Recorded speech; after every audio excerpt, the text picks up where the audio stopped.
De emergencia ha creado una división especial y trabaja articuladamente con el Ministerio de la Mujer para dar atención y solución y brindar herramientas a estos casos que se siguen sumando, lamentablemente. Más de 300 llamadas diarias de denuncias recibe justamente el Ministerio de la Mujer. Claudia Martínez es justamente la ministra de la Mujer de la provincia y está en diálogo con Puntal AM. A ella la saludamos. Buen día, Claudia, ¿cómo estás? Hola Paula, muy buenos días. Gracias por este contacto y la posibilidad de compartir todo lo que se está haciendo en materia de género a partir de esta emergencia humanitaria que estamos viviendo con el COVID-19. Claro, porque a partir del confinamiento se han incrementado, son preocupantes los porcentajes, si ya nos preocupaban de antes, ahora es como que se ha agudizado. ¿Cuál es la percepción desde el Ministerio de la Mujer de la provincia? Sí, la verdad es que no hay con qué comparar, ¿no? No podemos comparar las cifras del año pasado con las de estas, por ejemplo, en denuncias telefónicas, porque si no, si hacemos esa comparación, tenemos un 426% de aumento de denuncias. Claro. Hoy todos los dispositivos han mutado la atención telefónica para poder respetar esto del aislamiento social preventivo y obligatorio, pero sabemos que fundamentalmente en las mujeres las pone en mayor riesgo porque la mujer en situación de violencia es una población de riesgo. Entonces, tenemos que analizar en profundidad lo que significa el confinamiento obligatorio y cuál es el rol de la mujer a partir de esta decisión o de esta herramienta para prevenir el contagio del COVID que termina afectando fundamentalmente a las mujeres, en primer lugar porque somos población hospitalaria. De las mujeres también nos vamos a enfermar y también vamos a contagiar, entonces tener presentes todos estos roles que tiene la mujer en lo público y lo privado, en todas esas tareas de cuidado que hoy está desarrollando, además del teletrabajo, que algunas tienen esa posibilidad, pero otras no les queda ninguna otra posibilidad que no sea salir a buscar el sustento, a trabajar o a ponerse en riesgo, ¿no? Hay muchas mujeres que te dicen, me juego la vida o ¿cómo? Una de dos. Y por otra parte, las que sufren violencia, el riesgo es mucho más extremo porque en algunos casos los agresores han vuelto al domicilio cuando escuchan y cuando sale este decreto de confinamiento obligatorio, muchos lo tomaron como excusa para volver al domicilio de residencia anterior. Luego rápidamente el Tribunal Superior de Justicia sacó una acordada extendiendo y prorrogando las medidas cautelares y se los ha empezado a excluir. Ha habido en este mes casi 300 exclusiones del hogar, pero bueno, en otros casos no habían alcanzado a denunciar o no querían hacerlo y hoy el confinamiento nos pone dentro del hogar, claro, en una especie de tensión que es muy difícil de controlar. Hay un 30%, tengo entendido, leía algunas de las estadísticas publicadas por ustedes, de esos llamados diarios que remiten a la violencia vivida adentro del domicilio en donde se transita el aislamiento, más allá de que, por ejemplo, se ha violado la orden de restricción o ha vuelto el agresor al hogar, por ahí se dan nuevas situaciones, ¿no? Estas situaciones como que fuerza algunas cosas que antes no se veían o se agudizan dentro de los domicilios en donde antes por ahí no era tan obvio, ¿no? Sí, tal cual bien lo manifestás, Paula. Es fácil identificar un lugar donde ya existía violencia, entonces, bueno, la mujer es como que está en una especie de alerta porque sabe que estos hechos se repiten, porque lo viene viviendo a lo largo del tiempo. Pero hoy esta obligatoriedad de estar todos conviviendo en un mismo lugar y entendiendo también que cuando existe violencia intrafamiliar, el lugar más peligroso para una mujer y para los hijos es el propio hogar, mirá lo paradójico. Entonces, nosotros tenemos que actuar desde esa perspectiva, viendo que hay muchos lugares que no están preparados para una determinada cantidad de personas, para convivir todos juntos. En muchos casos hay familias donde tenían divididos los turnos para usar las camas, el baño o distintas dependencias, otros que no estaban en una convivencia permanente y hoy tener que estar. Además los chicos están estudiando con una modalidad desde la casa. Claro. Hay varones que no se encuentran en ese rol de compartir con los chicos, que demandan, que hacen preguntas, la situación económica también, de estar todo el día compartiendo las necesidades. Claro, eso quiero preguntarte puntualmente y prácticamente, ¿no? ¿Cómo identifica a alguien que está viendo de repente esta nota y cree que la violencia de género, la violencia intrafamiliar es la física, ¿no? ¿Cómo identificar una situación en medio de un aislamiento en donde uno entiende que hay que fraternizar y ser condescendiente en algunos momentos, pero hay otros en donde hay que establecer límites? Entonces, ¿cómo tenemos que actuar y cómo identificar una situación de violencia? Vos mencionabas, por ejemplo, esto de asociar la figura femenina a la atención de los deberes de los chicos o salir a hacer las compras, ¿no? Por esta conciencia machista y patriarcal que tenemos desde hace tanto tiempo. Bueno, puertas adentro, ¿cómo hace una mujer para identificar y actuar en consecuencia de estas pequeñas cuestiones diarias? Mira, la identificación es algo muy sencillo, porque cuando uno no se siente bien con algo, con una palabra, con una actitud, con un golpe, con lo que fuere, es fácilmente identificable ese malestar y esa emoción que nos lleva a vincular esa situación con las distintas formas de violencia que puede haber. Sobre todo en el marco de una pareja, pero también de la violencia familiar, de padres con hijos, de hijos con padres, etcétera, en todos los vínculos que puede existir en el ambiente intrafamiliar. Pero también es fundamental, yo creo que hemos desarrollado una habilidad muy particular las mujeres, que ha sido la del autocuidado. No hay una fórmula para decir, bueno, si pasa esto, hace determinada cosa, porque es tan complejo, porque además no es un tema que tenga que ver con esa mujer, sino que la violencia, por tratarse de una situación también, una problemática social, con todas las complejidades que tiene, y hoy atravesadas por este confinamiento, esta obligación de compartir el espacio, el lugar, los roles, etcétera, no vamos a poder cambiar quizás problemas que ya veníamos trayendo en una pareja o en una relación familiar, no los vamos a poder resolver en este tiempo, sobre todo porque se acumulan angustias externas que tienen que ver con el miedo al contagio, a morirse, a no tener plata para comer al otro día, a no tener posibilidades de irse a ningún lado, aunque alguien se sienta mal, porque tiene miedo que la policía lo detenga en la calle. Una mujer no se anima a veces a salir a la calle porque no sabe que sí puede salir a hacer la denuncia. Entonces, lo que nosotros decimos siempre es, primero, que puedan identificar este tipo de violencias, y lo que no te gusta es porque está mal, y que hay que ir regulando a partir del conocimiento del otro cómo tomar medidas de autoprotección y pedir ayuda de inmediato. Siempre pedimos que compartan esto que les está sucediendo, que no es un tema privado ni particular, sino que hay que compartirlo siempre con alguna red de confianza, con alguna persona, para que esté atenta y alerta a este tipo de situaciones. Muchas mujeres han naturalizado toda la vida la violencia psicológica, por ejemplo, y hoy está apareciendo en ese tipo de relaciones la violencia física.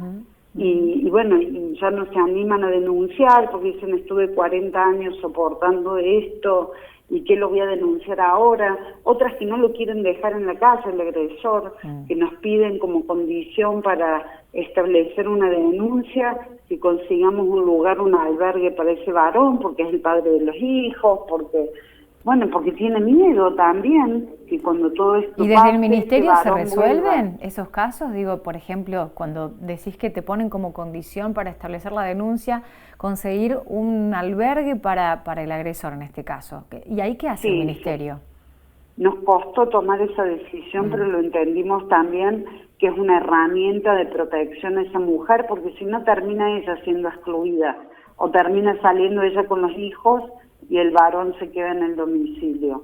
Lo que estamos haciendo, esto lo hemos empezado a hacer a partir de este plan de emergencia con el COVID, son muy pocos casos, pero existen los casos, donde hacemos derivación a los paradores que tienen los municipios, a los lugares donde ya se han preparado para alojar gente, que son espacios comunes, claro, que tienen todos los servicios y las comidas, y bueno, y tenemos una supervisión policial para que, bueno, respeten las medidas de confinamiento en primer lugar y las cautelares, claro, que pueda establecer la justicia de no comunicación y de no acercamiento. Hablando de esto, Claudia, que quiero preguntarte por el Centro Integral de Varones, ¿no? Las 3.000 intervenciones, de las cuales 900 son un primer contacto. Esto es importante para desmenuzar este contenido.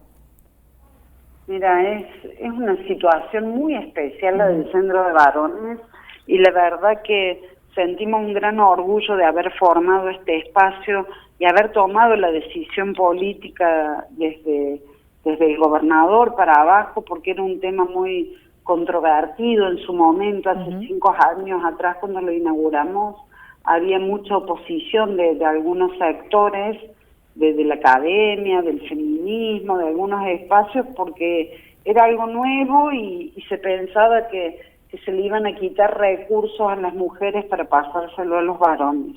Este centro trabaja de manera articulada con el Polo de la Mujer, como te decía, como una herramienta de protección a la víctima. Muchas veces hemos visto, y además que esto es estadístico, que los varones reinciden en la violencia. Entonces lo vimos necesario trabajar con ese varón, porque de nada sirve que la mujer denuncie si ese varón vuelve a reiterar ese tipo de conductas. Y bueno, tuvimos un gran trabajo durante estos 3 años, hemos atendido, han pasado por allí 33.000 varones, la mayoría ingresa con una evaluación de riesgo, que se le hacen 5 test distintos que evalúan la personalidad, las conductas, el consumo de sustancias, su posición en materia de género, y una serie de variables que nos dan un indicador de riesgo. A partir de allí ellos participan en grupos psicosocioeducativos, y la verdad que hoy estamos sistematizando todo esto porque necesitamos validarlo científicamente, claro, y compartirlo, porque no ha habido reincidencias importantes. Y digo, entonces, ¿pero hay réplicas en otros lados, en otras provincias, de esto que tiene que ver con el Centro Integral de Varones? No de esta manera, no de esta manera.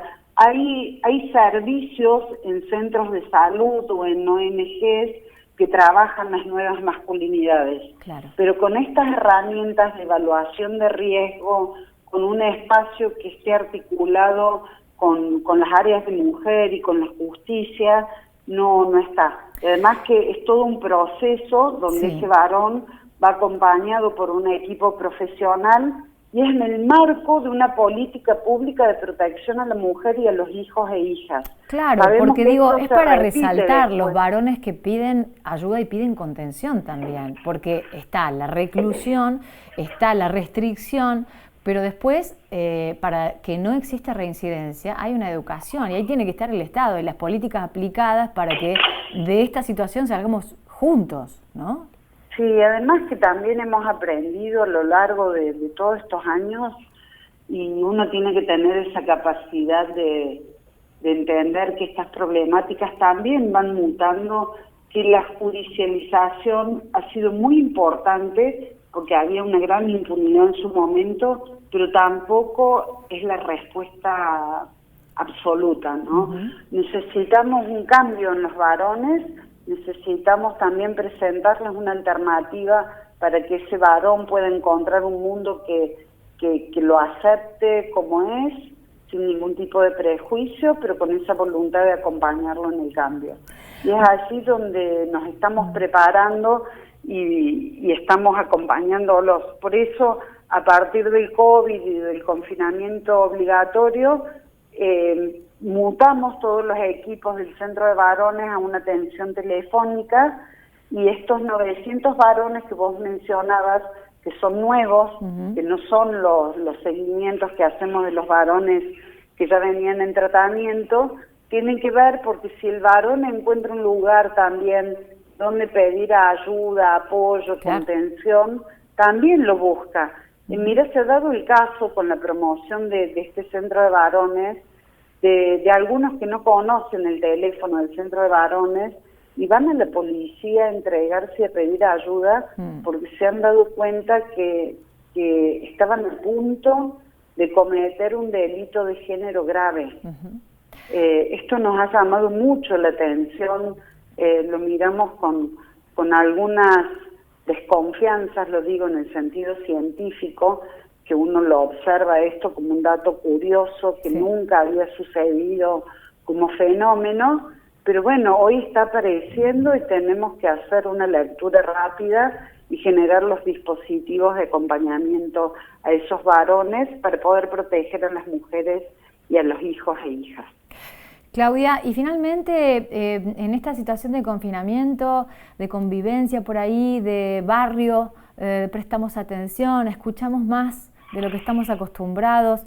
¿Qué pasa cuando escuchemos alguna situación de gritos, de violencia? ¿Qué hacemos como vecinos, como personas ajenas a ese núcleo familiar? Llamamos, denunciamos, usamos el 0800, usamos el dispositivo del WhatsApp, nos metemos. ¿Cómo nos involucramos en esta situación particular? Bueno, mira, es tan importante lo que estás planteando, porque hoy que parece que quedarse en casa, que es el lugar más seguro y guardarse, de alguna manera ha puesto en suspenso el tema de las redes comunitarias. Pareciera, bueno, que ya lo comunitario desapareció y ahora es todo para dentro del hogar. Pero bueno, nosotros tenemos también en la Argentina, que hace a nuestro ADN también, esto de ser gregarios, de poder haber construido ciudadanía, comunidades. Las organizaciones de la sociedad civil tienen un gran desarrollo y esto nos ha permitido también tener mecanismos de protección para las mujeres, niños y niñas, donde a través del comedor comunitario, de la ONG, de la escuela, muchas veces eran el vehículo para acercarse al Estado a pedir ayuda. Pero hoy ya todo eso ya prácticamente no existe por estas medidas que se han venido tomando. Y hoy la mujer queda confinada, los hijos también en el hogar. Entonces, lo que decimos es que si una mujer está gritando es porque está pidiendo ayuda, porque está necesitando que alguien haga lo que ella no puede hacer, que es llamar a la policía o pedir a algún equipo que intervenga. Estamos recibiendo también en el 0800 llamados de los hijos, que la mujer no está dispuesta a denunciar y los hijos nos cuentan qué está pasando dentro de la casa y nos están pidiendo ayuda. Y eso también lo estamos trabajando de manera conjunta con CENAF para que los niños no estén obligados a vivir en un hogar violento ni pasar la cuarentena en un espacio así si no lo desean, aunque la mamá no esté todavía en situación como para denunciar. Nos ha pasado también en un barrio de Córdoba hace poco que sentían a una mujer gritar y mientras las vecinas llamaban a la policía habían hecho un cacerolazo espontáneo como una forma de advertirle al varón que estaban todos escuchando y atentos y él, bueno, cesó de inmediato con los golpes y la policía lo pudo detener. Pero bueno, van surgiendo estas cuestiones que se adaptan a estos nuevos tiempos y que nos parece maravilloso que las redes todavía están ahí latentes y que están funcionando y que bueno, que estamos también organizándonos porque ahora que empieza a aparecer el brote más fuerte de esta pandemia, vamos a tener que organizarnos para ver quién cuida en un hogar donde una mamá se enfermó y que tenga que ser hospitalizada. Seguramente va a haber alguna vecina o alguien de la confianza de esa mujer que pueda pegarle una mirada a los chicos, que pueda hacerse cargo, que pueda darnos una mano. Así que bueno, estamos en ese proceso de las redes comunitarias. Un desafío día a día, ¿no? Porque aparte esto es muy dinámico, va cambiando permanentemente. Mira, te llamamos con la excusa de hablar de la división de género dentro del COE, pero tocamos varios temas muy interesantes todos. Lamentablemente tenemos que estar atentos. Y bueno, te agradecemos muchísimo el contacto, Claudia Martínez, como siempre. Bueno, muchísimas gracias, quedamos a disposición. Nuestros teléfonos funcionan las 24 horas, hay personal especializado para atender. Ahí te comparto con Virginia los teléfonos y les voy a agradecer la difusión. Los estamos pasando en pantalla, Claudia, ¿eh? Sí. Ah, perfecto. El 0800-888-9898 es uno y la línea, el 144 y WhatsApp 351-814-1400.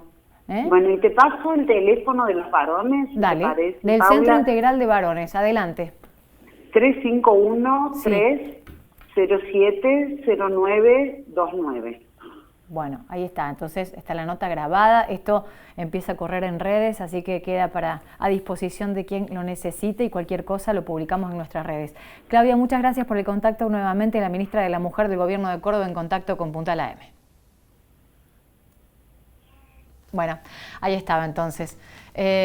Cuántas cosas, ¿no? Cuántas cosas para considerar, cuántos dispositivos para poner a disposición de lo que se necesita hoy, en este momento, ¿no?